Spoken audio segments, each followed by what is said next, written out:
इस मूवी का नाम है पैथोलॉजी 2008। ये कहानी है कुछ ऐसे पागल डॉक्टर्स की जो आपस में एक अजीब सी गेम खेलते हैं। इस गेम में वो इंसान को ऐसी मारते थे कि कोई बता ही नहीं सकता था कि उसकी मौत हुई तो हुई कैसे। तो शुरुआत होती है मेन कैरेक्टर टेड को दिखाने से। कुछ वक्त पहले ही उसने अपनी पढ़ाई पूरी की और अब वो एक डॉक्टर है। इस वक्त वो अपनी वाइफ के साथ था जो उसे जाने से मना कर रही थी। दरअसल वो अपनी मेडिकल की प्रैक्टिस करने के लिए दूसरे शहर के एक हॉस्पिटल में जा रहा था। अब के बाद वो वहीं रहने वाला था। टेड बहुत ही ज़हीन था। मेडिकल की पढ़ाई में उसने टॉप किया था। वो फिर हॉस्पिटल पहुंच गया जहां उसकी मुलाकात एक आदमी से हुई जो उसे लैब में लेकर जाता है जिस लैब का नाम था पैथोलॉजी। यहाँ पर बहुत सारे डॉक्टर्स थे। लाशों को मेडिकली चेक करके उनकी चीर फाड़ कर रही थी। कुछ देर के बाद टेड यहाँ की सबसे मशहूर प्रोफेसर जो खुद भी डॉक्टर थी उनका लेक्चर लेता है। लेक्चर खत्म होते ही टेड प्रोफेसर से मिलता है क्योंकि वो उसे पहले से ही जानते थे। अगले दिन प्रोफेसर और उनके सभी डॉक्टर्स मिलकर एक बच्चे की लाश को चेक कर रही थी। उन सब में जो सीनियर डॉक्टर था जेक, वो सबको इस बच्चे की मौत की वजह बताता है कि इसकी मौत कैसी हुई होगी। टेड उसकी बातों को गौर से सुन तो रहा था पर जो मौत का तरीका जेक ने बताया वो उससे सहमत नहीं था, इत्तेफाक नहीं करता और अपने हिसाब से लाश को चेक करके मौत की वजह बताता है। जिस सुनकर प्रोफेसर कहते हैं कि हाँ जो तरीका टेड ने बताया है वही सही है, न कि जेक का। इसकी मौत ऐसी हुई है, मैं टेड से इत्तेफाक करता हूँ। ये सुनकर जेक को काफी गुस्सा आया। उल्टा सीधा बोलकर फाइल फेंककर वहाँ से चला जाता है क्योंकि आज पहली बार उसे किसी ने गलत साबित कर दिया, वो भी किसी ऐसे इंसान ने जिसे आए अभी 2 दिन भी नहीं हुए थे। काम खत्म होने के बाद टेड जब हॉस्पिटल से घर जा रहा था तो एक डॉक्टर उसे धक्का देकर कहता है कि हम में से कोई भी तुम्हें पसंद नहीं करता। ये बात उसे अजीब तो लगती है पर वो सिर्फ इसे मजाक समझकर यहाँ से चला जाता है। अगले दिन इनके पास एक और आदमी की लाश आती है चेक करने के लिए। प्रोफेसर जब लाश के बारे में बता रहा था तो अचानक लाश हिलने लगी, जो बात लाशों में आम होती है क्योंकि कुछ देर के लिए दिमाग जिंदा रहता है और उसे पता ही नहीं होता कि पूरा जिस्म मर चुका है। ये देखकर टेड उसकी गर्दन पर नोकदार चीज लेकर कट मारता है जिससे लाश के दिमाग और जिस्म का कनेक्शन ताल्लुक आपस में टूट जाता है। काम खत्म करने के बाद टेड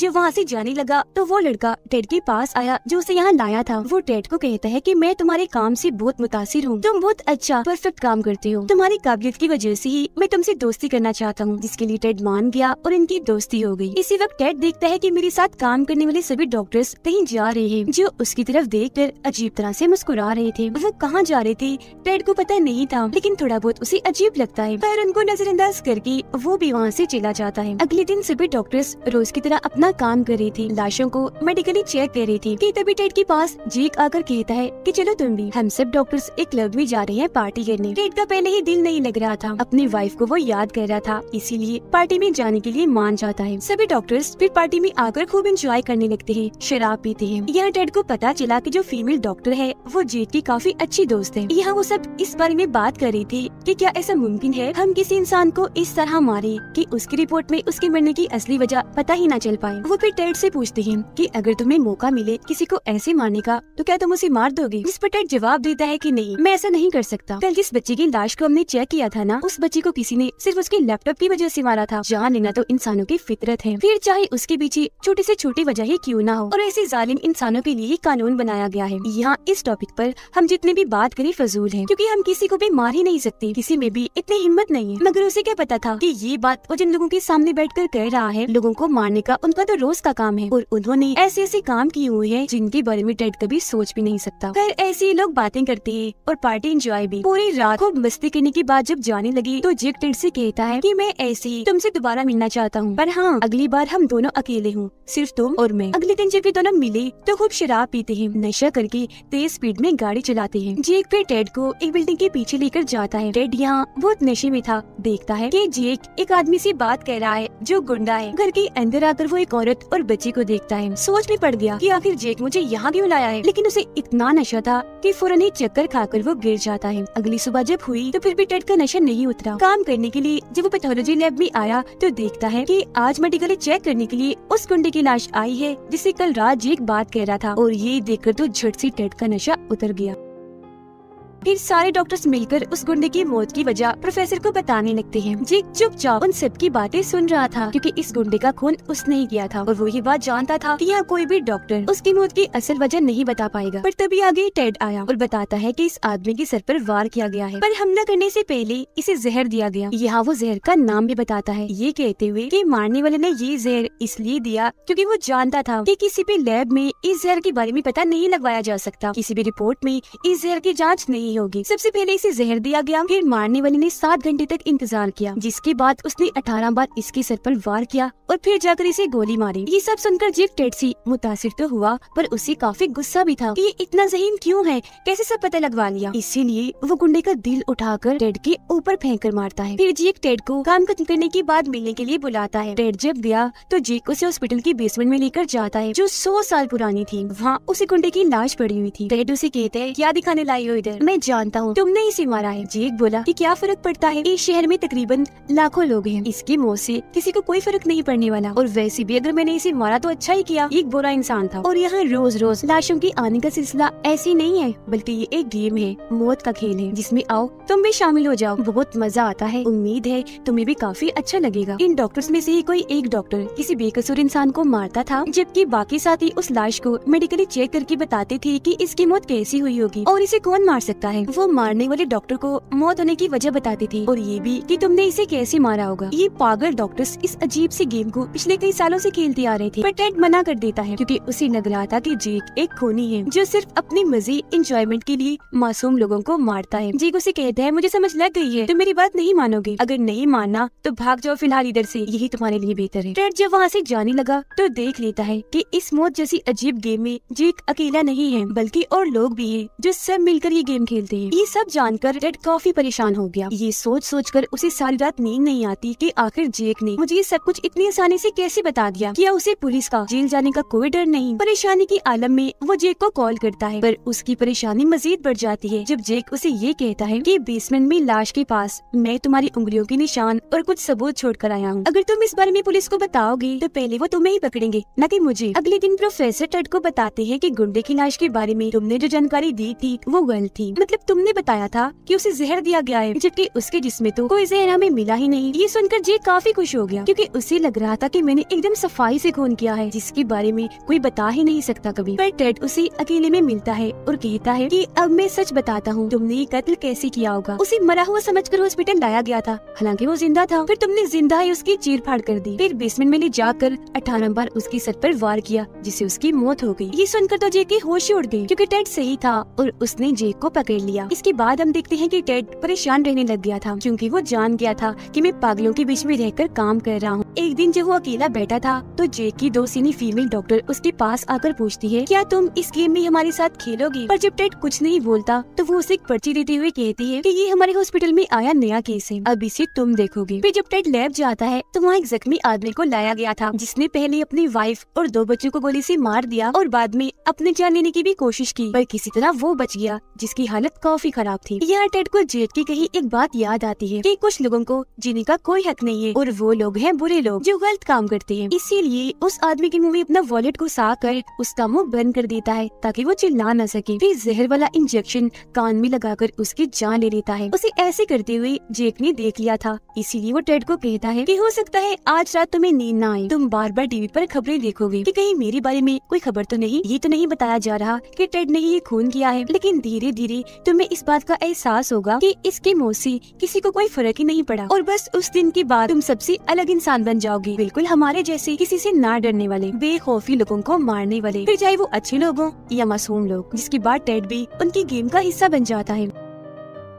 एक रात वो लोग नशा करके इस गेम को खेल रहे थे और आपस में अजीब तरह की हरकतें कर रहे थे। टेड अपनी आंखों से ये सब देख रहा था। बेशक ये चीज अजीब थी, मगर अब उसे भी इस गेम में मजा आने लगा था। अगले दिन जब उसकी आंख खुली तो वो देखता है कि सारे लोग मुझे बेसमेंट में ही छोड़कर चले गए हैं। वो भागकर फौरन ऊपर आया, देखता है कि सब लोग अपना काम ऐसे कर रहे हैं, इतनी नॉर्मल है जैसे कल रात को छुआ ही ना हो। अब जो जेक की दोस्त थी फीमेल डॉक्टर, वो टेड के काफी करीब होती जा रही थी। अपने साथ वो टेड को एक आदमी के घर लेकर जाती है और बताती है कि ये आदमी मेरा बाप है, जिसने बचपन में मेरे और मेरी मॉम के साथ बहुत गलत किया और अब इस गेम में मरने की अगली बारी इसकी है। मैं चाहती हूँ इसमें तुम मेरी मदद करो। ये कहते हुए वो रोने का नाटक करती है। टेड को भी लगने लगा कि इसके साथ जरूर बहुत गलत हुआ है, तो साथ देने के लिए वो मान गया। वो उस आदमी के मुंह में एक केमिकल डाल देता है जो इतना ठंडा था कि उसके फेफड़े जमकर पत्थर बन जाते हैं। फीमेल डॉक्टर ये देखकर जोर जोर से उसे मुक्के मारकर सारी हड्डियां पसलियां तोड़ देती है, जिससे वो इतना तड़पा कि मौके पर ही उसकी मौत हो जाती है। फिर उसकी लाश को चेक चेक करने के लिए लैब में लाया गया ताकि पता कर सके कि इसकी मौत कैसी हुई और इसे मार कौन सकता है। इस केस में खूनी को पकड़ना और मौत की वजह ढूंढना जेक के लिए कोई बड़ी बात नहीं थी। वो ये तो जानता था कि इसे मेरे दोस्त फीमेल डॉक्टर ने ही मारा है, पर हैरान भी था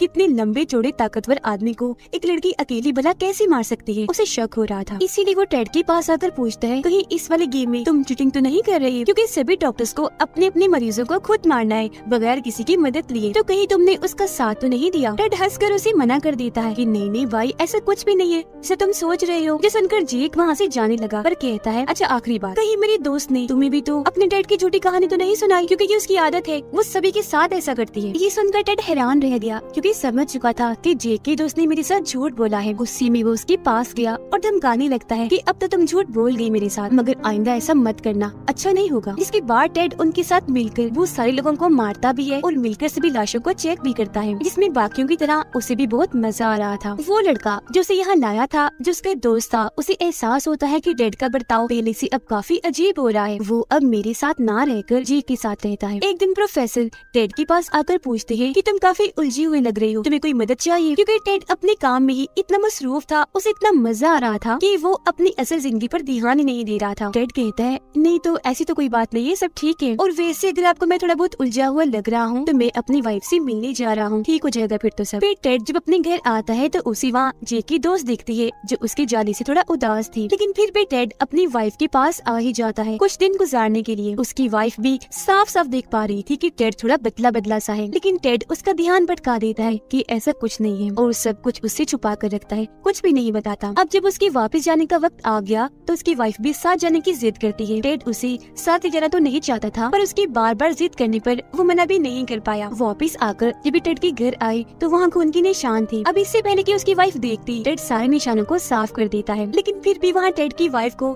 नशे के पैकेट्स मिल जाते हैं, जिस बारे में वो सवाल जवाब करने लगती है कि ये क्या है, तुम नशा करने लग गई हो। जिस पर टेड कहता है अरे नहीं नहीं रख दो इसे, ये मेरा नहीं है, कल रात मेरे दोस्तों ने आकर यहाँ पार्टी की थी, शायद गलती से वही भूल गए होंगे। फिर अगले दिन ये दोनों पार्टी में जाते हैं जहाँ पर जेक और बाकी के लोग भी आए हुए थे। जेक की दोस्त जब टेड की वाइफ को देखती है तो उसे जलन होने लगी, इसीलिए वो अपना मूड खराब करके सबसे अलग चली जाती है और किसी से भी बात नहीं करती। ये चीज जब जेक ने देखी तो उसे काफी गुस्सा आया, क्योंकि वो जान गया था कि इसके और टेड के बीच में जरूर कुछ ना कुछ तो है, हालांकि ये मेरी दोस्त थी। हालात बिगड़ते देखकर टेड अपनी वाइफ को लेकर चला जाता है, जिसके बाद सभी के सामने जेक अपने दोस्त पर भड़कने लगता है और उसे उल्टा सीधा बोलकर वहाँ से चला जाता है।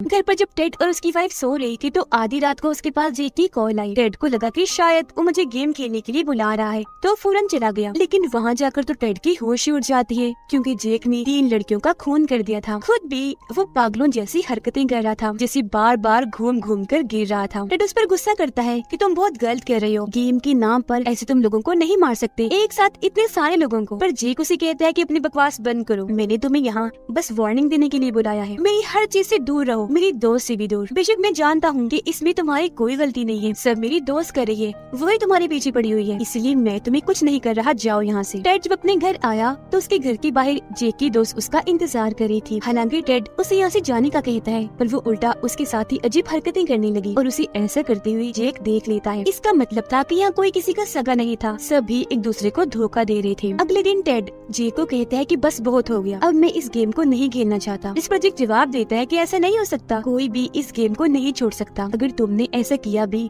तो तुम्हें जेल हो जाएगी। वो टेड को यहाँ धमकी दे रहा था। आगे कहते हैं अच्छा छोड़ो इन बातों को, कल हम जिस लाश को चेक करने वाले हैं ना, उसमें तो मुझे बहुत मजा आएगा, लेकिन वो लाश तुम्हें हैरान कर देगी। इसी रात टेड अकेला ही बेसमेंट में आता है, क्योंकि उसने अब इस सब का खात्मा करने का इरादा कर लिया था। अगले दिन टेड के अलावा वो सारे लोग इकट्ठा होते हैं और टेड को अपने रास्ते से हटाने का सोचने लगते हैं। तकरीबन सभी लोग इस बात से सहमत थे कि उसे मार ही देना चाहिए। आज वाली लाश पर से जैसे पर्दा हटाया जाता है तो हम देखते हैं कि वो और कोई नहीं बल्कि जेक की दोस्त फीमेल डॉक्टर थी, जिसे जेक ने मार दिया था। उसे देखकर कोई हैरान नहीं था, या किसी को भी उसके मरने से कोई फर्क नहीं पड़ रहा था। पर उसकी लाश को काट कर चेक करने के लिए ये जैसे ही लाइट्स जलाते हैं, अचानक ही वहाँ काफी बड़ा धमाका हो जाता है, जिससे हर तरफ आग लग जाती है। आग में जलने से सभी की मौत हो जाती है। अभी सारा प्लान टेड का था, इसीलिए वो उस वक्त उन लोगों के साथ नहीं था। प्रोफेसर आकर टेड को इस हादसे के बारे में बताते हैं और ये भी कि हमें अंदर से 4 लाशें मिली हैं। 4 सुनकर टेड की होश उड़ गई, क्योंकि वहाँ 4 नहीं 5 लाशें होनी चाहिए थी, क्योंकि अंदर 5 लोग थे, जिसका मतलब था कि उनमें से एक अभी भी जिंदा है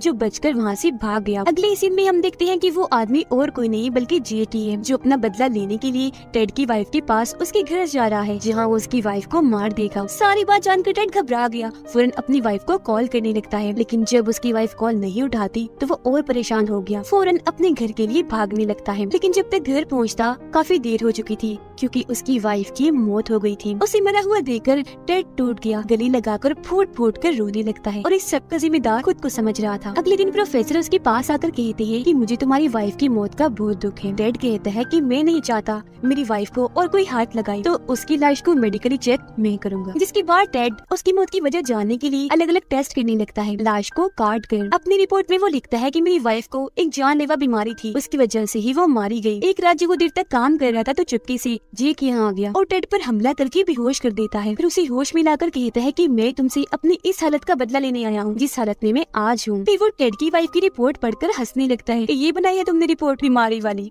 वाह सच में इस बार तुम लूजर हो, तुम हार गए, मैं जीत गया, तुम पता लगवा ही नहीं सके कि मैंने तुम्हारी वाइफ को मारा है। अब इससे पहले वो टेड को भी मारता, पीछे से टेड का दोस्त आकर उसके मुंह पर केमिकल लगाकर बेहोश कर देता है, क्योंकि टेड का ये दोस्त सारी सच्चाई जान गया था। फिर टेड जेक से कहता है कि अपनी वाइफ की ये रिपोर्ट मैंने जानबूझकर गलत बनाई है ताकि मेरी वाइफ के घर वाले ये जान ना सके कि उसका खून हुआ है। जिसके बाद वो जेक में वो केमिकल डालता है जिससे आदमी 7 मिनट के लिए जिंदा रहता है। आदमी सब कुछ देख और समझ तो सकता है पर अपना जिस्म नहीं हिला सकता। जिसके बाद तो टेड भी अपनी सारी नफरत आगे रखकर सबका बदला लेने के लिए जिंदाइयों से काटने लगता है, जिससे जाहिर है उसे इतनी तकलीफ हुई कि तड़प तड़प कर उसकी मौत हो गई। और इस तरह से टेड ने सबको मारकर अपनी वाइफ और बाकी सबका बदला भी ले लिया। खुद अपनी गलती का भी उसे एहसास हो गया और इसी के साथ ये फिल्म इधर ही खत्म हो जाती है।